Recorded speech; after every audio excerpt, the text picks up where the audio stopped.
Ce rythme-là, il est essentiel parce que c'est aussi plus on écrit et plus on a envie d'écrire différemment, de creuser son écriture et plus on a des idées et plus on se sent créatif. Et l'inverse est vrai aussi.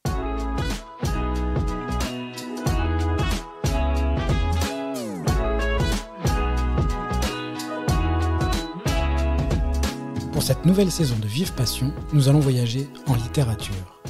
Je me lance à la rencontre d'autrices et d'auteurs qui suivent les ateliers d'écriture de Laura Vasquez. Au premier jour du confinement, en mars 2020, la poétesse et romancière marseillaise a lancé des ateliers d'écriture en ligne, entièrement gratuits et incroyablement riches d'enseignements. Accompagnés d'une médiation complète et instructive, les ateliers d'écriture de Laura Vasquez réunissent toujours chaque semaine, 2 ans après, des milliers de personnes à travers le monde francophone. Ils disent non seulement le pouvoir rassembleur de la poésie dans le monde d'aujourd'hui, mais surtout, ils proposent de le décrire avec une multiplicité des voix qui suivent ces ateliers. En émergent des découvertes, des échanges, des passions, des collaborations et même des naissances. L'an passé, la revue Miroir a vu le jour. La revue en ligne est gratuite. Elle publie uniquement les textes des autrices et auteurs qui partent de l'impulsion créatrice des ateliers d'écriture de Laura Vasquez. En Miroir, je me lance aujourd'hui à la rencontre de ces autrices et auteurs, parfois confirmés, parfois publiés, parfois artistes ou parfaits amateurs. Tous se retrouvent joyeusement autour du plaisir d'écrire et de partager une émotion collective.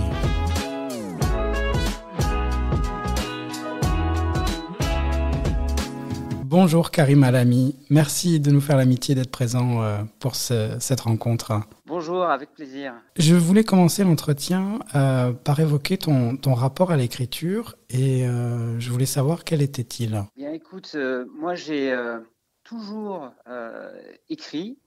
Cela étant, je suis je dirais un littéraire contrarié parce que j'ai finalement fait des études assez éloignées de la littérature et un métier assez éloigné de l'écriture. Et j'ai toujours eu dans l'idée de m'y mettre un jour, probablement comme beaucoup de personnes. Et est arrivé le confinement et les ateliers d'écriture de Laura Vasquez qui ont été pour moi un vrai déclencheur. Donc pour répondre à ta question, mon rapport il est à la fois très ancien puisque j'ai 47 ans, mais il est en réalité très nouveau en termes de développement de ce rapport à l'écriture et lié aux ateliers de Laura. D'accord, donc, mais ça naît d'un désir profond qui était déjà bien ancré en toi. Oui, d'un désir et puis de tentatives d'écriture depuis l'adolescence, mais sans avoir un vrai chemin de progression dans cette écriture et d'introspection et de recherche. Donc ça fait longtemps que j'écris, mais pas longtemps que je le fais, je dirais, de manière aussi régulière et puis j'allais dire presque consciente. Voilà, je suis passé de l'écriture de temps en temps à une écriture plus assumée et avec un désir de voir cette écriture progresser. On sent vraiment à t'écouter qui a réellement un besoin. Est-ce que tu saurais dire ce qui a fondé ce besoin d'écrire ? Ce qu'il a fondé, c'est surtout le plaisir de lire. Oui. Une passion pour la lecture, essentiellement quand même de la lecture de poésie, mais pas que. Et puis, il y a quelques années de ça, en parallèle du métier que je fais, j'ai fait à distance une licence de lettres modernes. D'accord. En fait, je me suis souvent demandé quelle était la motivation et je me suis aperçu que la motivation, c'était plus en réalité d'acquérir et puis de me rassurer sur les bases minimales que je devais avoir pour avoir le courage de prendre la plume. Est-ce que tu dirais que ça a été constructif, justement, cette licence ? Oui, ça a été constructif, bien sûr, mais plus d'un point de vue presque psychologique, c'est-à-dire qu'en fait, je ne me sentais pas la légitimité d'écrire parce que je craignais de ne pas avoir assez de culture littéraire. Et au-delà donc du fond, c'est-à-dire de ce que cette licence m'a appris, en sachant que évidemment j'ai appris énormément de choses et que c'était passionnant, c'est surtout tout simplement, je dirais, un chemin qui m'a permis de me dire bon bah ok, on va dire que maintenant j'ai des bases minimum pour prétendre à me lancer humblement dans l'écriture de quelques textes. C'était une manière pour toi de te rassurer. Voilà, exactement. C'était vraiment pas lié aux autres. C'était pas vraiment un signal à envoyer aux autres, comme quoi, voilà, j'avais ces bases minimales. C'était vraiment une simple question de confiance en moi. Voilà, je ne me sentais pas la légitimité d'écrire. Et voilà, ça a été finalement un travail de confiance en soi. Et tu évoquais tes lectures qui ont été aussi fondatrices par rapport à ton écriture. Est-ce qu'il y a des autrices, auteurs en particulier qui t'ont poussé justement avec cette envie d'écrire? Alors, justement, et je ferai le lien avec les ateliers de Laura Vasquez, en fait, les auteurs qui m'ont donné envie d'écrire, ils sont extrêmement classiques. Donc, je parlais de poésie. Moi, ma culture, elle était essentiellement tournée vers la poésie, je dirais, qu'on apprend tous dans nos études, notamment la poésie du 19e et Verlaine et Rimbaud. Et, euh, et ce que m'ont apporté les ateliers, c'est la découverte d'une écriture beaucoup plus contemporaine, beaucoup plus moderne. Et je me doute que tu me poseras la question plus tard, mais le travail que j'ai fait avec Laura Vasquez, parce que comme on en discutera sûrement Oui. au-delà des ateliers, j'ai initié un travail avec Laura, et ça a justement été finalement de me détacher d'une écriture très romantique, très 19e, et quand même pour répondre à ta question, voilà, j'avais une vraie passion pour des auteurs comme Rimbaud et Baudelaire ou Verlaine, en sachant que Verlaine, je l'ai vraiment découvert pendant la licence, justement. C'est-à-dire que je le connaissais comme tout le monde, mais je n'avais pas réalisé le génie. Oui. Et par contre, forcément, j'avais une tendance à écrire avec ces repères-là. Et j'ai appris à lire des poètes très contemporains via les ateliers. Et du coup, à travailler une écriture qui se détache de ce classicisme qui était pour moi mes repères, en fait. Hein.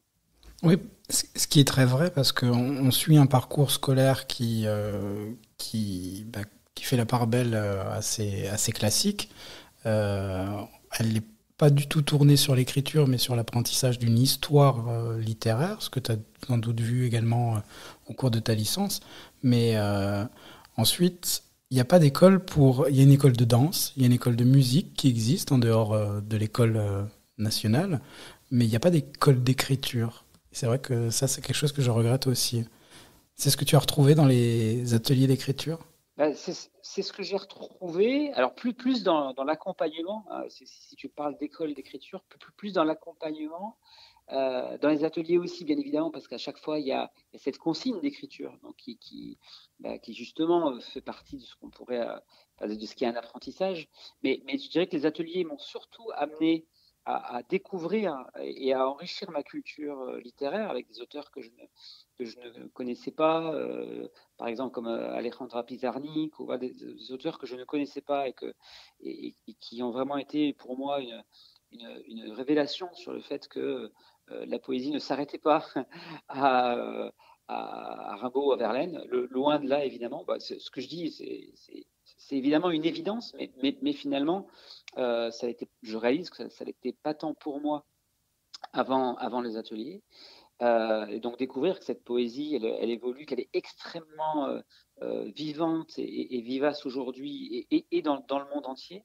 Euh, et, euh, et donc voilà, les ateliers m'ont apporté tout simplement le fait d'ouvrir les yeux, voilà, sur une écriture d'aujourd'hui qui est extrêmement vivante, et les accompagnements ou les formations de Laura hors atelier, eux ont plutôt participé justement à l'aspect plus pédagogie et école d'écriture dont tu parlais. Dirais-tu que ces ateliers et ces accompagnements, et ces workshops, t'ont aidé davantage encore à prendre confiance dans ta propre écriture? Oui, exactement. Et par rapport à la démarche que j'avais eue de licence, en fait, je me suis rendu compte que j'ai plus trouvé dans les échanges avec Laura, donc les ateliers sur Facebook, l'accompagnement, enfin les retours sur les textes, puisque j'avais demandé à Laura, dans le cadre des formules qu'elle propose hors atelier, de me faire un retour sur certains textes. Et puis après, on a carrément initié une démarche beaucoup plus approfondie autour de l'écriture d'un manuscrit. Et puis, il y a effectivement aussi quelques formations de Laura sur, par exemple, l'intuition en écriture, etc. Là, pour le coup, tous ces pans-là ont été pour moi vraiment un peu la même démarche finalement que celle que j'avais faite en termes de licence, c'est-à-dire une vraie démarche consciente d'apprentissage, hein, pas Oui. simplement de vouloir confronter mon écriture, mais vraiment de vouloir apprendre, voilà, apprendre ce que c'est que l'écriture, apprendre comment on la fait progresser, et par contre de manière beaucoup plus ciblée que la licence. Voilà. Pour le dire autrement, je pense que j'aurais pu me passer de la licence et directement initier cette démarche avec Laura, sauf que au niveau de temporalité, c'était juste pas la même, hein.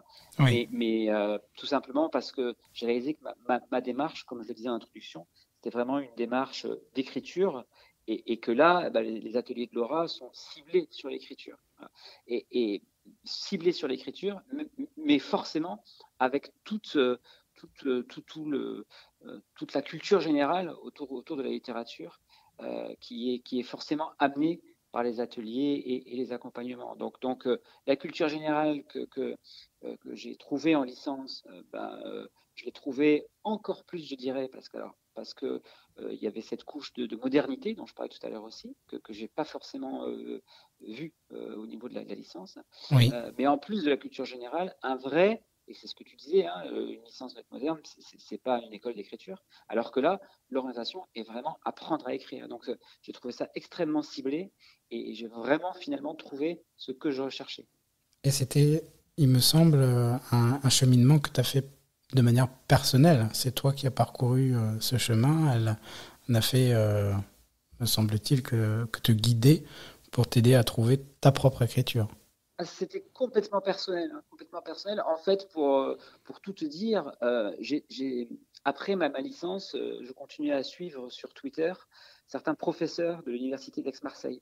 Oui, Et, euh, et tout simplement, en plein confinement, l'un de ces professeurs a, a partagé un tweet qui concernait les ateliers de Laura. Voilà. d'accord. Et voilà, j'ai cliqué et je me suis dit, bon, bah, voilà, c'est maintenant, et c'est très ciblé et c'est sûr que le format des ateliers fait que même quand on a même quand on a un métier prenant, même quand on a une vie privée bien remplie, en fait, on peut très bien participer à ces ateliers-là. Et donc, ça a été un vrai bonheur et oui, un cheminement complètement personnel. Et dans les textes que tu as produits encore récemment et dont on a la chance de pouvoir les lire sur la revue Miroir, je retrouve cette valeur qui est presque commune à tous ces textes, qui est celle du témoignage. De quoi, en tant qu'auteur, as-tu envie de te faire le témoin? Alors, il y a des sujets voilà, sur lesquels je suis particulièrement sensible, alors comme énormément de personnes, peut-être aussi le fait que j'ai deux nationalités, je suis à la fois français et marocain, j'habite en France, mais j'ai vécu au Maroc pendant mes 18 premières années, enfin, donc forcément, je dirais que c'est un parcours qui me rend peut-être particulièrement sensible à certains, à certains thèmes, notamment le terme de l'immigration ou de l'exil.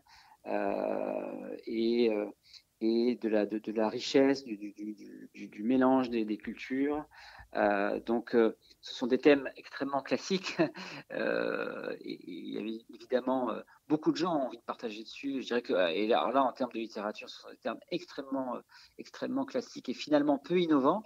Mais bon, pour répondre à ta question, oui, c'est en tout cas dans mes force est de constater que mes premiers textes sont des témoignages autour de ces sujets-là. Voilà, parce qu'ils me parlent et puis que c'est peut-être logique aussi dans une démarche, quand on initie une démarche d'écriture, de commencer par les thèmes qui nous sont les plus naturels, les termes qui touchent tout ce qui touche l'être humain quand il est confronté à à des départs, à des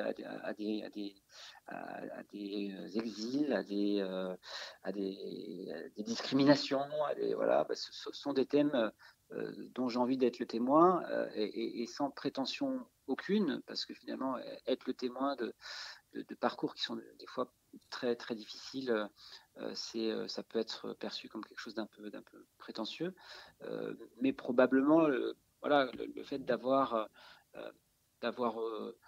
connu des gens qui ont vécu ça, qui ont eu ce type de parcours, d'immigration, fait que je me sens ou je pense que j'ai quelque chose à dire là-dessus, voilà, qui peut peut-être apporter sa pierre à l'édifice dans la compréhension Bien entendu, les uns des autres. Et surtout que, alors au-delà du thème dont effectivement tu as dit, ce sont des thèmes universels en fait, qui ont toujours existé et qui permettent de lier n'importe qui à travers le monde. Toi, en écrivant ici, si quelqu'un de francophone te lit à l'autre bout du monde, il pourra ressentir la même chose parce que ce qui est important, c'est vraiment ta sensibilité qui elle est unique et qui mérite d'être lue. Oui, et puis pour terminer de répondre à ta question, il y a un contexte, on va dire, politique, social, dans la société dans laquelle on vit aujourd'hui, qui fait qu'il me semble que, bien que ces thèmes soient universels, classiques et de tout temps, contrairement à ce qu'on pourrait penser, il est peut-être important aujourd'hui de les remettre en visibilité, voilà, de remettre des mots dessus, parce que des fois, ce qui peut nous sembler acquis, voilà, redevient très fragile.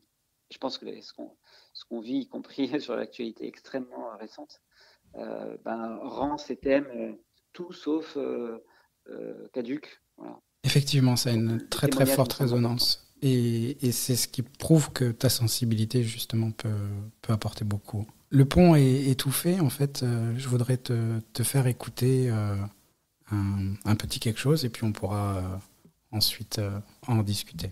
Mémoire. Même les ruines perdent la mémoire. Cette pierre ne sait plus. Elle a été château, bergerie, simple maison. Elle n'est plus que pierre. Je lui ressemble. J'ai dû être quelque chose, une brique d'autre chose. Je tente d'arracher le lierre qui l'étouffe. Comme elle, je suis envahie de silence. Comme elle, j'attends qu'une main me libère et me replace dans mon histoire. Donc tu attends une réaction sur ce texte. D'abord, je le connais. Oui. puisque je l'ai écrit. Alors, j'ai sélectionné ce texte qui est, je crois bien, le premier que tu avais proposé, qui a été publié par la revue Miroir. Le fait de le publier, de rendre public et de le confronter à des lecteurs, qu'est-ce que ça t'a fait ? Eh bien, on parlait de chemin et tu m'as demandé si c'était une initiative ou un chemin personnel, enfin, cette contribution aux ateliers. Et je t'ai dit que oui, et justement, dans ce chemin qui est très personnel, il y a une étape qui est fondamentale, ou en tout cas qui est importante. Je ne sais pas si elle est fondamentale, mais elle est importante. C'est le partage. C'est le partage. Et ça, je l'ai je l'ai compris grâce aux ateliers. C'est-à-dire que ces ateliers sont fabuleux parce que au-delà de la bienveillance qu'on constate parmi tous les participants, il y a une vraie liberté de partager ou pas. Et au début, j'étais pas forcément parti pour partager. Et en fait, je me suis rendu compte que les mots ont un sens s'ils sont partagés. Tu parlais de témoignages. Moi, mon rapport à l'écriture, en tout cas aujourd'hui, c'est le témoignage. Et si possible, le témoignage sur ce que je pense que vivent d'autres personnes que moi. Je parle en fait, même quand je dis je parle assez rarement de moi dans les textes. Et donc, voilà, je me suis dit, en fait, le sens même de cette écriture, c'est que les mots soient lus et partagés. Donc là, on n'en était pas encore à la revue Miroir. Et quand tu as proposé cette revue, encore une fois, mon premier réflexe a été de me dire, bon, je suis qui pour prétendre à ce que ce soit tellement intéressant que ce soit publié dans une revue. Mais j'ai vu deux choses. J'ai vu là l'opportunité justement d'aller jusqu'au bout de la démarche. Oui. Parce que dans cette démarche, il y avait aussi une prise de confiance en soi. Alors, encore une fois, sans arrogance, ça ne veut pas dire je considère qu'aujourd'hui j'écris tellement bien que du coup je partage au niveau d'une revue. C'est pas ça, mais c'est vraiment un chemin personnel. C'est se dire que ce soit bien ou pas bien, en tout cas, j'ose. Voilà, que ce soit assez bien ou pas bien, j'ose envoyer un texte et proposer à ce qu'il soit publié dans une revue. Et puis après, ça sera au patron de cette revue, à toi en l'occurrence, de juger est-ce que le texte a sa place. Voilà. Donc, tu vois, c'est extrêmement personnel en fait. C'est simplement se dire, il n'est pas question de penser qu'on est arrivé à un niveau, etc. C'est pas du tout ça. C'est simplement se dire, voilà, on assume en fait. On assume son chemin, on assume son écriture. Et puis la seconde chose, c'était que tout simplement, il y a quand même énormément de travail qui est fait par Laura dans le cadre de ces ateliers. Et moi, j'ai vu dans ton initiative, Benjamin, au-delà évidemment d'un immense cadeau qui est fait à toutes les personnes qui écrivent et qui peuvent donc publier sur cette revue, j'ai aussi vu là une façon de donner une impulsion et une autre dimension aux ateliers et donc au travail de Laura. Donc, je me suis dit que la participation aux ateliers, au-delà de mon chemin personnel, c'était aussi quand même un retour à faire à tout ce travail qui est fait par Laura. Voilà, et que c'était ma façon de dire, voilà, après tout ce que Laura a apporté, on peut nous aussi apporter une pierre à l'édifice et passer des ateliers à la revue. Et là, c'est un chemin qui me semble être intéressant pour les ateliers et donc pour le travail qu'a fait Laura. Effectivement, c'est presque une œuvre collective qui paraît autour de l'impulsion créatrice de Laura. Ce qui m'intéresse aussi dans ce que tu évoques, c'est cette liberté. À travers ce que tu viens d'évoquer, j'ai l'impression que, en fait, le fait de te confronter à un lectorat te fait te sentir plus libre dans ton écriture. Oui, absolument. Ça pourrait être l'inverse, mais en réalité, le fait de partager, alors que ce soit dans la revue ou dans le cadre des ateliers, de partager ce que j'écris, finalement, ça a fait sauter un verrou. Parce qu'une fois qu'on l'a fait, bon, déjà, on se rend compte que c'est pas si terrible, mais ça, c'est aussi beaucoup lié à la bienveillance, je pense, de cette communauté qui est sur le site des ateliers d'écriture. Et finalement, je pense que il faut franchir le pas, et une fois qu'on l'a fait, on s'aperçoit qu'on s'enrichit énormément de ça parce qu'il y a des retours qui sont faits. Et c'est d'ailleurs ce qui est assez émouvant dans ces ateliers d'écriture, c'est d'avoir des personnes qu'on ne connaît pas et qui nous font des retours. Et ça fait ça fait progresser. Ça fait progresser. Et moi, c'est quand je disais faire sauter un verrou, c'est ça, percevoir que le partage, il est nécessaire pour progresser. Si on fonctionne dans l'ombre, on écrit et on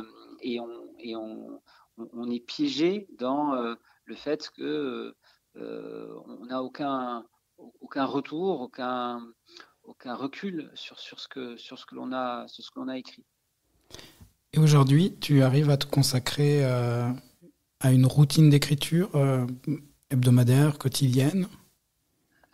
Alors, j'avoue que je suis encore finalement, et c'est probablement d'ailleurs une étape à franchir aussi, je suis assez dépendant des ateliers. C'est-à-dire que cette routine, elle est vraiment impulsée par le fait que toutes les semaines, il y a une nouvelle consigne d'écriture. Alors en fait, j'ai eu 2 étapes, c'est-à-dire j'ai eu 3 étapes. Il y a eu la participation aux ateliers. Après, il y a eu l'écriture d'un manuscrit où là, pour le coup, j'ai énormément écrit et c'était une routine parfaitement quotidienne puisque tous les jours j'écrivais, alors soit pour retravailler des textes, soit pour écrire de nouveaux textes. Donc ça a duré environ 1 an. Et puis une fois que ce manuscrit a été écrit, bien j'ai mais aussi parce que j'ai un métier qui n'est pas lié à la littérature. Et bien, j'ai à nouveau pris un peu de distance et c'est un peu comme le sport. Moi, j'écrivais et moi, j'écrivais. Voilà.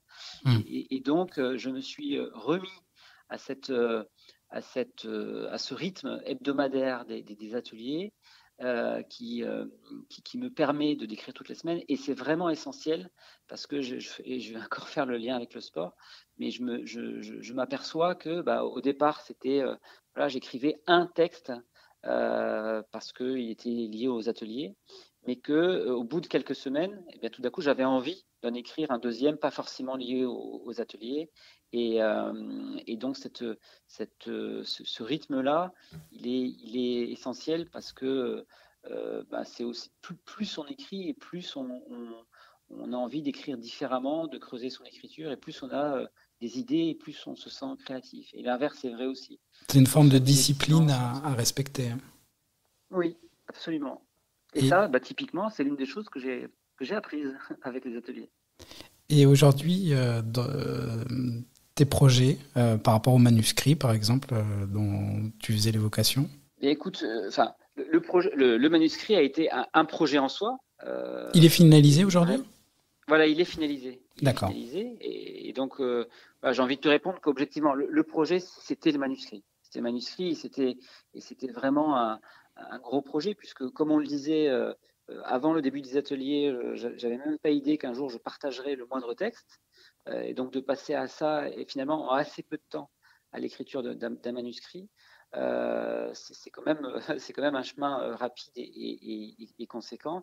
Et tout ça, je souhaite partager avec toi, puisque c'est la première fois qu'on se parle de vive voix, que c'est vraiment le résultat en fait de la dynamique des ateliers et de la revue Miroir. Voilà, parce que le fait d'être publié sur le site Facebook, c'est une chose. D'ailleurs, on n'est pas publié, on publie nous-mêmes. Oui. Le fait, par contre, d'être publié dans une revue Miroir, alors là, c'est déjà une autre étape. On passe de je me publie à je suis publié.